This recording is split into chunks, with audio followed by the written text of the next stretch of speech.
creation. And this is what numbers in geometry would be for. They would be for the patterns and the cycles. And yes, they play a part in terms of evolution. And most people in the world are caught up in the concept of evolution. And in fact, because they're caught up in the concept of evolution and they have embraced that as their belief, they will experience evolution. It's part of what's happening here. The world is reflecting the belief in evolution, and there's evolution happening all around us. Was the world created in how many days? Oh, no. Now again, A misinterpretation. I would say a misinterpretation. And again, if you're going to look at the details in terms of this dimension of time and space, there's going to be many things that are going to be misunderstood. And my advice would be, don't look at the form and get caught up in the form. Don't look at the details and well, did God create the world in 7 days?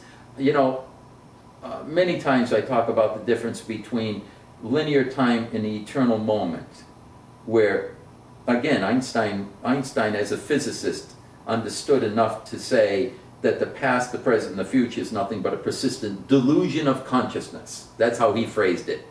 From a scientific and from a physicist standpoint, time and space is just that. It's a delusion of consciousness. So if you're going to look at an illusion, which is what it is, what detail within the illusion is more real or less real?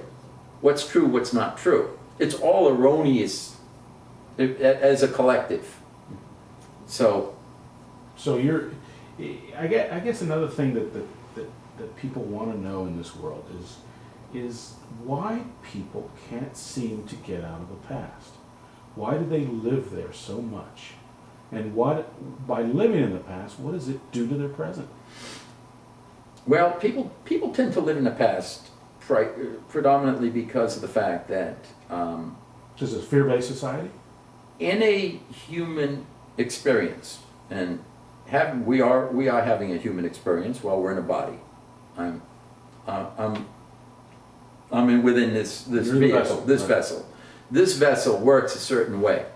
I have a car, and my car has a motor, and that motor works a certain way. You fuel it with fuel, and it has a certain mechanism to it. You know, the gas goes in, and you have a spark, and then you have an internal combustion explosion go on, and it moves certain things, and so on and so on. Well, there is also a mechanism that we call a mind or a brain. And the brain is designed to work a certain way. And in the way in which that brain works is it looks at something and it gives it a value. We look at anything, we give it a value. And we give it a value based upon a prior experience. And so every moment of every day, if I am going to look at things through the filter of my human mind, I am going to look at it via the past. I have to use the past to give a value to this moment. Otherwise, I don't know what the moment really is about. So from the human perspective, engaging the mind, engaging the brain, so to speak, has to involve the past. I cannot live this moment with a human view without the past. So this is why we bring it in. This is why we can't forget it. But that is the human element. That's the ego mind. That's not the spiritual now.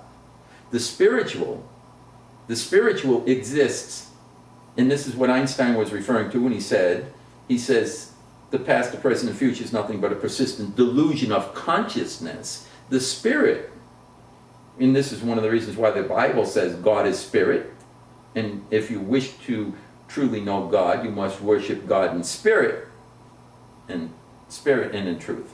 Well, the spirit is formless. The spirit exists beyond the limits of time. Okay?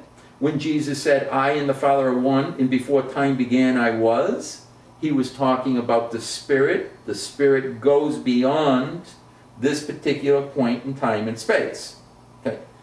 We're not accustomed to going there as humans. We are accustomed to